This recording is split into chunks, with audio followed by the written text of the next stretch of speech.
The paginator control is another good example of a partial. It's something that we can reuse over and over on any kind of index or pagination page or view.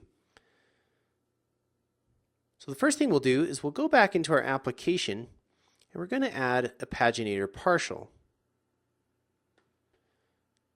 This is going to go ahead and sit right next to our breadcrumb partial that we just created.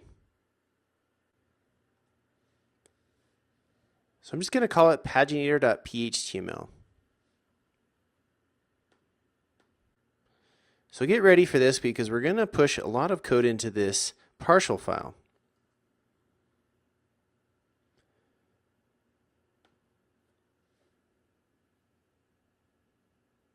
Okay, I'm not going to go over all of the different pieces of this, but ultimately this file is responsible for creating the HTML that will be used for the pagination control bar.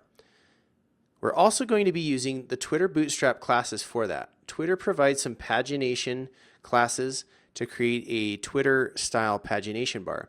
So we're going to go ahead and just reuse those classes to make our app look a little better. And if we get through this, you can see that there are sections in here to handle the previous link, and you have to check to make sure that you have a previous link. Otherwise, you want to disable that and not show it. And then we loop through and show all of the page links if we have any. And finally, we get to the next page link and we end it off. So again, I recommend that you kind of pause and type all this in if you don't have access to the source. And I'll take it back to the top here so that you can kind of go through this, and I'll just page through this slowly so that you can get access to all of this code that I pasted in here.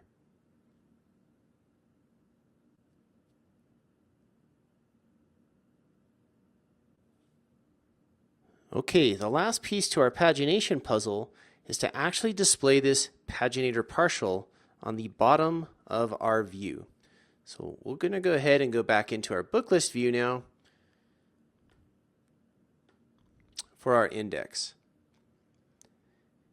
If you want, you could add a paginator at the top of the table and one at the bottom. So that's kind of a design decision that you need to make. For now, I'm just going to go ahead and add this at the bottom of our view and put it in one place. So I'm just going to paste this right at the bottom of the file underneath the table, and we're going to echo out the pagination control. And this block contains the paginator object that we returned from our controller to the view model, and we are going to specify our paginator partial that we created and specify the route that we will be using.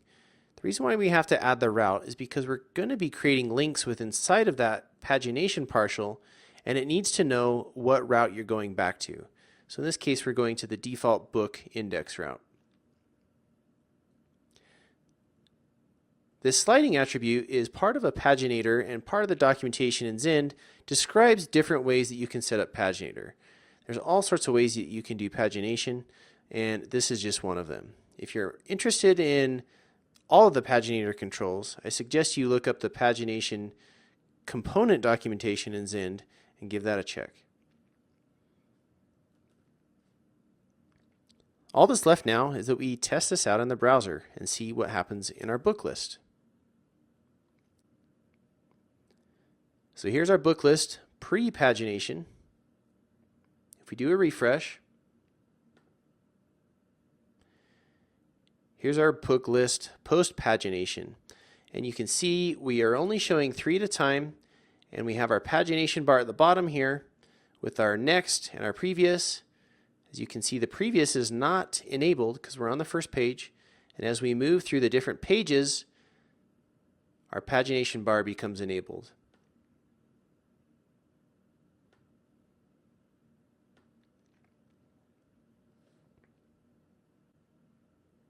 Now obviously this is kind of a silly example because I only had like 10 rows in my database, but if you had lots and lots and lots of rows, you can see how pagination is an absolute necessity in web apps.